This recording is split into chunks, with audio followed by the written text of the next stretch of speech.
अस्सलाम वालेकुम नाज़रीन, मैं Faria Rees and welcome to News Beat. News Beat का एक और खुसूसी प्रोग्राम लेकर आज लाहौर से आपकी खिदमत में हाजिर हैं।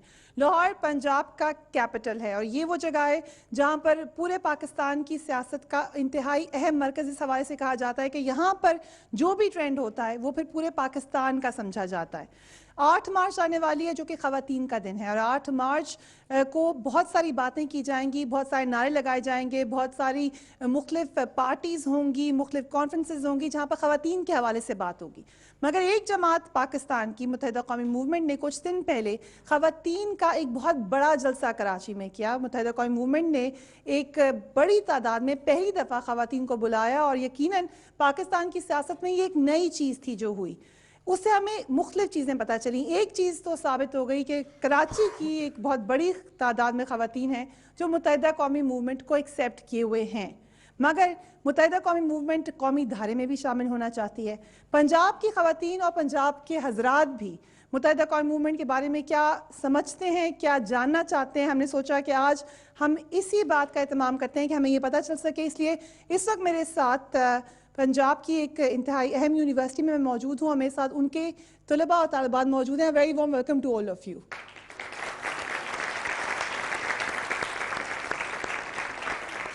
लाहौर यूनिवर्सिटी में हम यहाँ मौजूद हैं और उसके साथ ही मैंने जब सारे स्टूडेंट्स को वेलकम किया और ये तमाम स्टूडेंट्स आज मेरे साथ वेलकम करेंगे। कराची से मेरे इंतहाई अहम मेहमान आए हैं, हैदर रिजवी साहब और खुशबख्श शुजात साहिबा मुत्तहिदा कौमी मूवमेंट के सीनियर लीडर्स हैं, किसी तारीफ के मोहताज नहीं है। Very very warm welcome to them.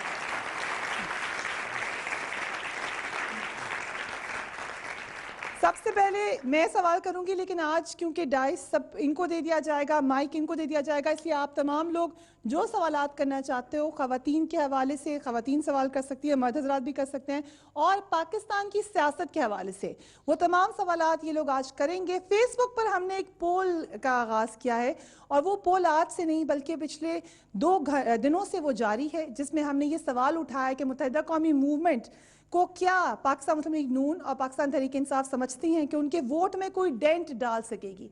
उसके रिजल्ट्स भी मैं आपको बताऊंगी। फेसबुक पर न्यूज़ बीट विद फ़रिया रीस पर ही हमने एक और सवाल भी उठाया मुत्तहिदा कौमी मूवमेंट के हवाले से, उस पर जो आप जवाब दे रहे हैं, जो कमेंट्स दे रहे हैं, वो इस प्रोग्राम में साथ साथ आप नीचे स्क्रॉल पर देखेंगे जो साथ साथ चलते जाएंगे।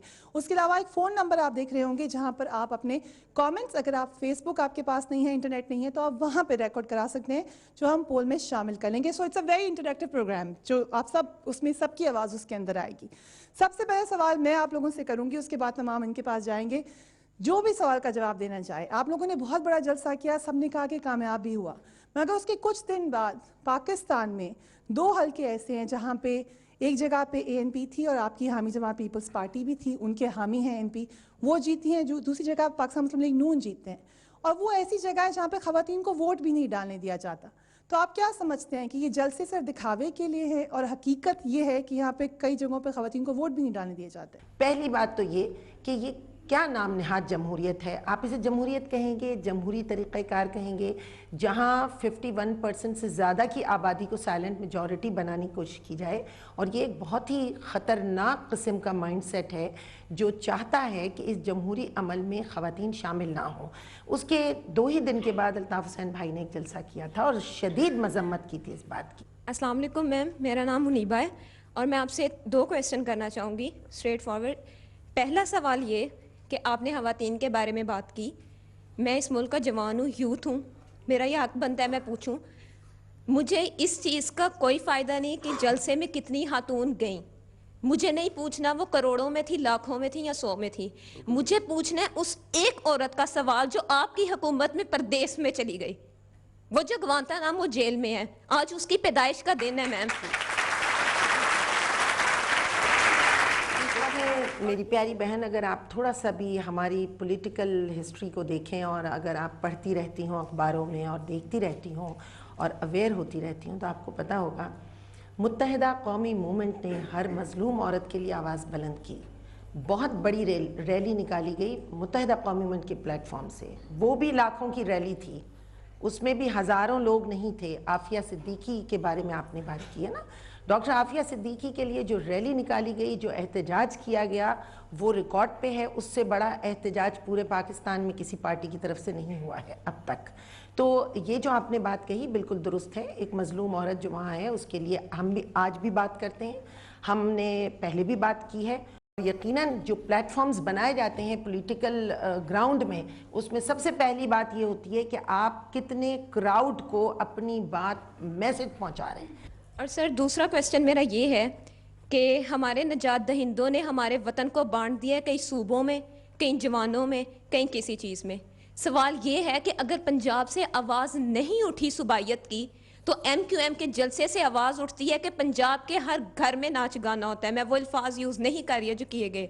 सर जो नाच गाना उस दिन अजान के वक्त उनके जलसों में हुआ, क्या उसकी इजाज़त हमारा मजहब देता है?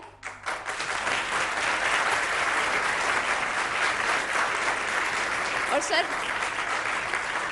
मैं सियालकोट से बिलोंग करती हूँ, जहाँ मेरे इकबाल पैदा हुए, और मैं उस शहर में खड़ी हूँ जहाँ मेरे इकबाल दफन है। तो ये मेरी जिम्मेदारी है कि मैं बता दूँ कि पंजाब के बासी जिंदा दिलाने लाहौर के बासी पहले जिंदा दिलाने पाकिस्तान है, फिर किसी सूबाइयत को वो तरजीह देते हैं, पहले कौमियत है हमारे लिए। जवाब जो बात MQM के प्लेटफॉर्म से वसीम अख्तर साहब ने की थी, वो इंतहाई फाज गलती थी।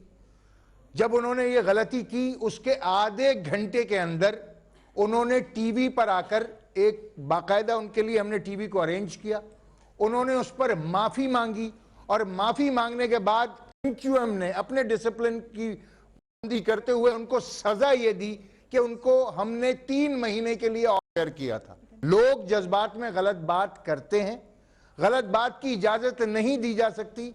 लाइव टीवी का एक प्रॉब्लम यह भी है कि लोग वो कुछ भी कह जाते हैं जो शायद उनको नहीं कहना चाहिए। उस गलती पर उनसे माफ़ी भी मंगवाई ऑन एयर पूरे पाकिस्तान। लेकिन मेरा नाम राबिया है और मेरा जो क्वेश्चन है वो मोहतरमा से है। मैं बहुत बेसिक क्वेश्चन कर रही हूँ कि आप सल्लल्लाहु अलैहि वसल्लम को जब हमने देखा, जब उनके दौरे हयात हम पढ़ते हैं तो उनके हयात मुबारका में पढ़ते हैं कि आप सल्लल्लाहु अलैहि वसल्लम खंदक में, जब ग़ज़वा खंदक था तो खंदक खुदवा रहे थे तो दरमियान में मौजूद थे। लेकिन आपका लीडर जो MQM के लीडर, हम हमेशा सुनते हैं कि वो टेलीफोन पे, तो हमें तो इसे जब तक हम ये नहीं देखते लीडर दरमियान में काम करेगा तो बाकी उसके फॉलोअर्स काम करेंगे ना। तो इसके क्या रीज़न? आपका सवाल खत्म हो गया जी। बीबी, काश आप आज से 25 साल पहले अल्ताफ़ हुसैन भाई को उस होंडा स्कूटर पर बैठकर अपने पैम्फलेट बांटते देखती। काश आप जिस वक्त कराची यूनिवर्सिटी में, डॉ में, सिंध यूनिवर्सिटी में वहाँ से मार मार के स्टूडेंट्स को बाहर निकाला जा रहा था, उस वक्त आप देखती हैं कि एक नौजवान, उस वक्त का नौजवान, कोई हमारी ऐसी तारीख नहीं है कि कोई लीडर 180 गज के घर से निकला हो, कोई लीडर बसों में सफ़र करता हो, कोई लीडर आम इंसानों की तरह ज़िंदगी गुजारता हो, आम लोगों की तरह उसने वक्त गुजारा हो और फिर उसने अपने लोगों के लिए उसी जगह से आवाज़ बुलंद की हो। आज के सिनेरियो में अगर बात करें, आज के पॉलिटिकल सिनेरियो में अगर बात करें, तो ना उन्हें कोई वजारत लेना है, ना उन्हें वज़ीर आज़म बनना है, ना सदर बनना है, ना उन्हें किसी किस्म का कोई इलेक्शन लड़ना है।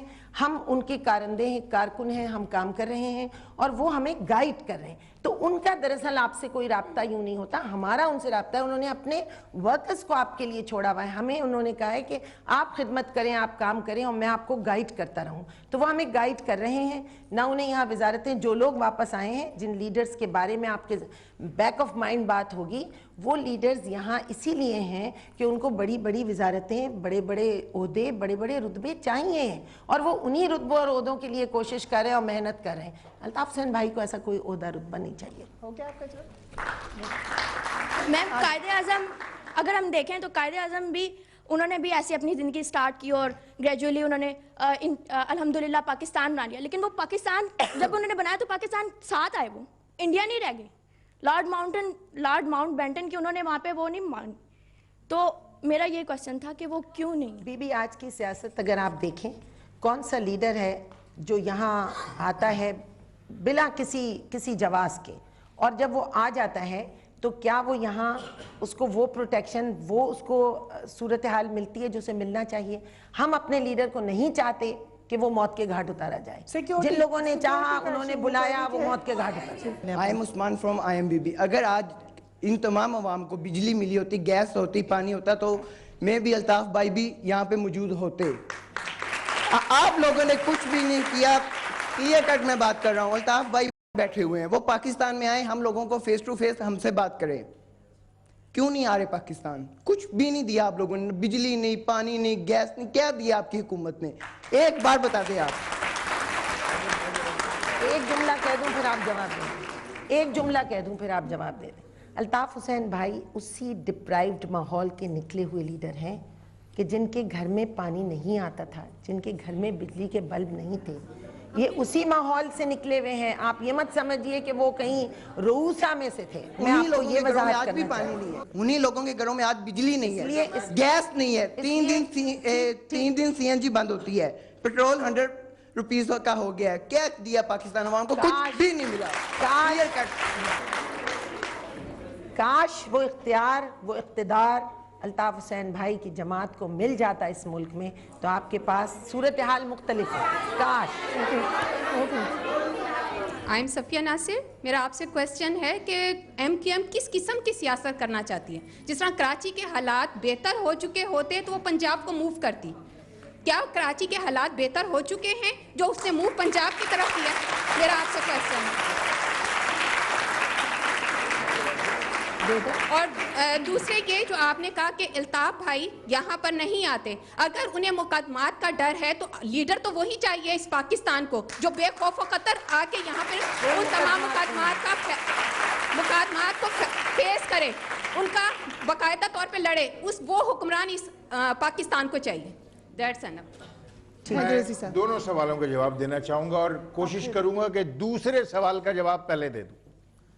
मैं अपनी इस बेटी को यह बताना चाहता हूं ऑन द रिकॉर्ड कि जब अल्ताफ भाई इस मुल्क से गए थे तो उनके ऊपर कोई मुकदमा नहीं था।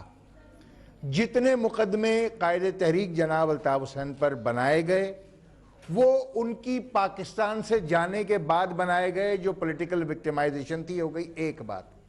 दूसरी बात, बेटे अगर NRO की राह की सबसे बड़ी रुकावट MQM थी और आज भी है, आपका पहला सवाल अगर दोहरा दें तो मैं उसको कराची के हालात के मुताबिक। क्या कराची के बेटे हालात बिल्कुल बेहतर- बस ठीक है, याद आ गया मुझे। बेटा कराची के इशू को समझने की कोशिश कीजिए। कराची पाकिस्तान का वो वाहिद शहर है जिसकी आबादी 2 करोड़ से ज्यादा है। मैं आज ऑन द रिकॉर्ड आपको यह भी बता देना चाहता हूं कि कराची पाकिस्तान का वो शहर है जिसमें 20% से ज्यादा गैर मुल्की आबाद हैं। गैर मुल्की मतलब जिसमें पाकिस्तानी नहीं है, गैर पाकिस्तानी है, जिनकी हमारे पास कोई ट्रेसेबिलिटी नहीं है। आज कराची में 6 लाख से ज्यादा तालिबान मौजूद हैं। आज कराची में हर कलदम तंजीम अपने उरूज पर है। आज कराची में फिरका वारियत के नाम पर जो किलिंग होती है वो किसी से ढकी छुपी नहीं है। हकीकत हाल ये है कि कराची पाकिस्तान का 70% रेवेन्यू जनरेट करता है जिससे पूरा पाकिस्तान चलता है। रिटर्न में कराची को 2% भी कराची पर खर्च नहीं किया जाता। जब आप अपने इकोनॉमिक इंजन को तबाही से नहीं बचाएंगे तो फिर पीछे चलने वाली बोगियां भी तबाही का शिकार होने से बच नहीं सकेंगी। लिहाजा कराची के मसले को ना किसी लिसानी एंगल से देखिए, ना फिरका वाराना एंगल से देखिए, ना मजहबी एंगल से देखिए। आप कराची के इकोनॉमिक पर्सपेक्टिव में जब तक नहीं देखेंगी कराची का इशू रिजॉल्व नहीं होगा। किसका जवाब देगा? वक्फे के बाद बात करते हैं। एक क्विक वक्फा लेना है। हैदर अजीज साहब और खुशबख्श शुजात साहिबा यहाँ पर हमारे खुसूसी मेहमान हैं। लाहौर से हम ये प्रोग्राम करें। Keep watching News Beat. खुशबत आबा, मैंने तो ये भी देखा कराची रहते हुए कि जो लोग MQM को छोड़ना चाहें उनको उड़ा दिया जाता है। मैं इसकी ऐनी शाहिद हूँ। एक सवाल करना चाहूँगी, तुम सैयद भी हो, मिर्जा भी, इखवान भी हो, तुम सभी कुछ हो, बताओ मुसलमान भी हो। मैं सैयद भी हूँ और मुझे अपने मुसलमान होने पर फख्र भी है।